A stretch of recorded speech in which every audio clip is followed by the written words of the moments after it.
Lica, eu queria aproveitar esse gancho do Boris, né? Lembrando esse sujeito que disse que ganhou na Mega Sena e foi assassinado.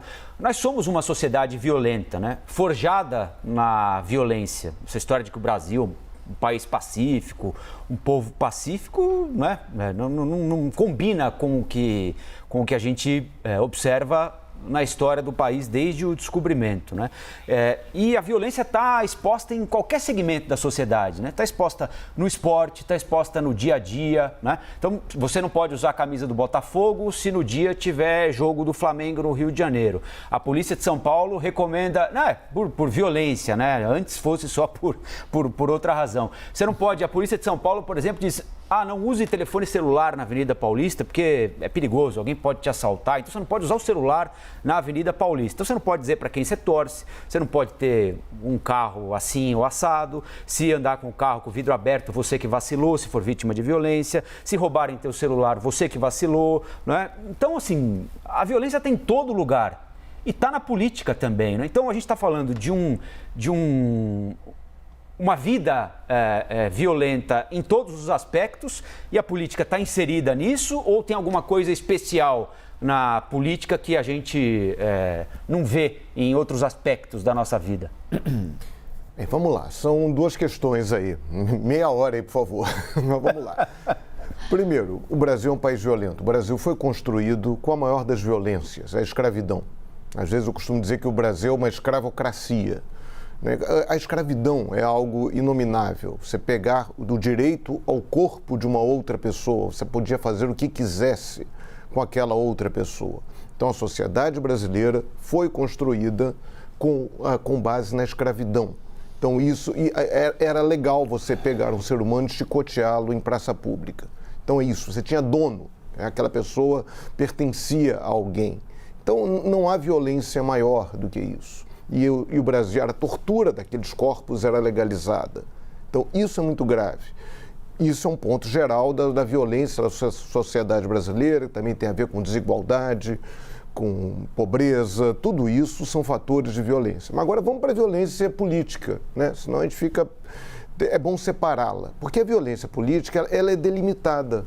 Ela surge em determinados momentos da história, isso aumenta em época de campanha eleitoral, sempre houve. Agora a gente está tendo, eu acompanho as campanhas políticas brasileiras, desde o processo de redemocratização, essa é a eleição mais triste da história brasileira, da história recente brasileira. Uma eleição em que pessoas têm medo de expor suas preferências, medo de botar adesivo de candidato, medo de colocar adesivo nos seus carros. Isso é muito triste.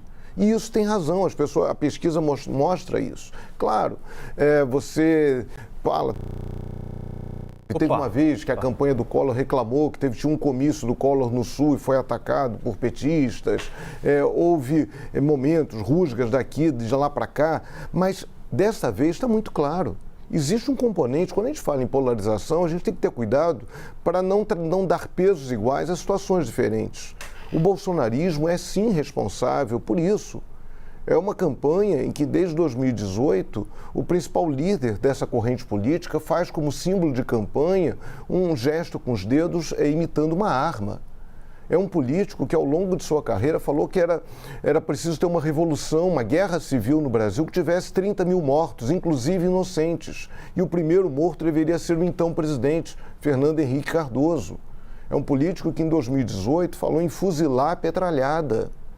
É claro, ele foi vítima do maior ato violento, um dos maiores atos de violência política do Brasil, que foi a tentativa de assassinato dele na campanha de 2018.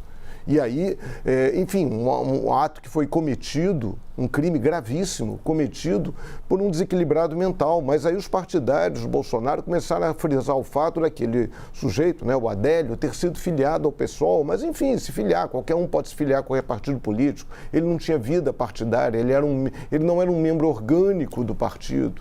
Então, a ideia da violência, a ideia do estímulo, a ideia do golpe, do fechamento do Supremo, da radicalização, a ideia do bem contra o mal, tudo isso é muito ruim.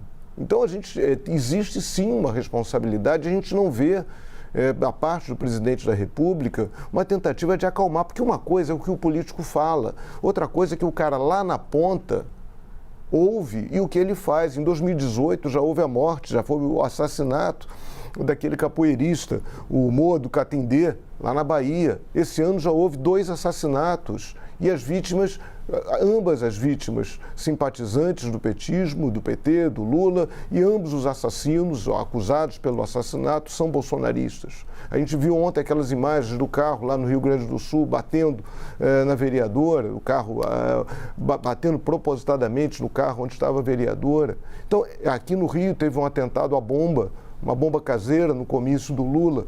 Então era preciso, sim, não dá para dizer que só um lado é violento, mas dá para dizer que sim, tem um lado que está sendo muito mais violento. E seria importante que todos os candidatos, inclusive o presidente da República, mandassem esse recado. Não, a briga tem que ser política, de argumento, de ideias, não pode ser física. É com vocês.